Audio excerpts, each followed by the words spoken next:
पाकिस्तान मुस्लिम league functional जे मरकजी नायब सदर पीर साईं यासिर पागारे मुल्क जे वज़ीर आज़म समेत समाजी ख़िदमतगारनि खे बोर्ड मुतासिरनि जी मदद जी अपील करे छॾी।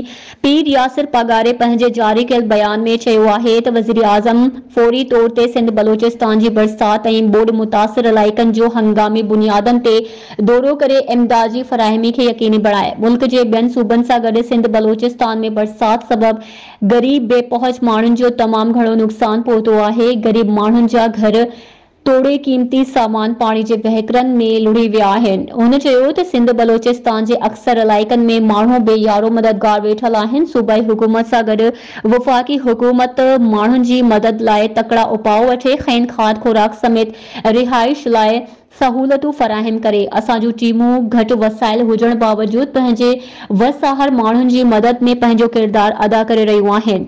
हुन वधीक चयो त मुल्क जी समाजी ख़िदमतगार तोड़े तंज़ीमुनि हमेशा ॾुखियुनि हालतुनि में गॾिजी करे मुतासिर माण्हुनि जी मदद कई आहे।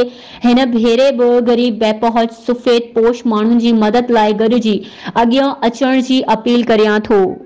पहले भी ज़िलज़िला जब आया था पाकिस्तान में, तो हमारे पाकिस्तानी भाइयों ने पाकिस्तान से और इवन जो है जो पाकिस्तान से बाहर जो हमारे बैठे हैं पाकिस्तानी भाई, उनने बहुत बड़े पैमाने पे जो है मदद की थी लोगों की। तो अभी भी जो है मैं कहूँगा कि जो है आप लोग मदद करें और जो है इन लोगों को जो है वो रिलीफ पहुंचाएं, जिसमें टेंट्स हैं, जिसमें खास तौर पे जो है खाने पीने की अशिया हैं।